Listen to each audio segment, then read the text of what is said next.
Well, my head is spinning right now because I did this to one of my patients. I used to do home visits, and Mm-hmm. then I had one patient. He had a stroke, a brain injury, and he's been wanting to cook again for the family. Mm-hmm. And for years he hasn't cooked, and he wanted to cook spaghetti. Of course, it's not culinary medicine, but he just wanted to stand up and cook. Which is the beginning. I Yeah, mean, that's we did it. He stood up and cooked.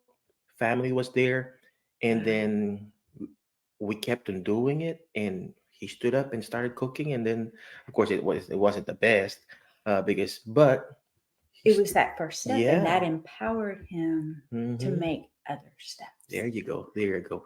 So I know you're very busy, Dr. Kim, and where can they find you? Where can they reach you? You got a telephone number and everything like that. And then after that, what's the best, at least a tip for our viewers right now?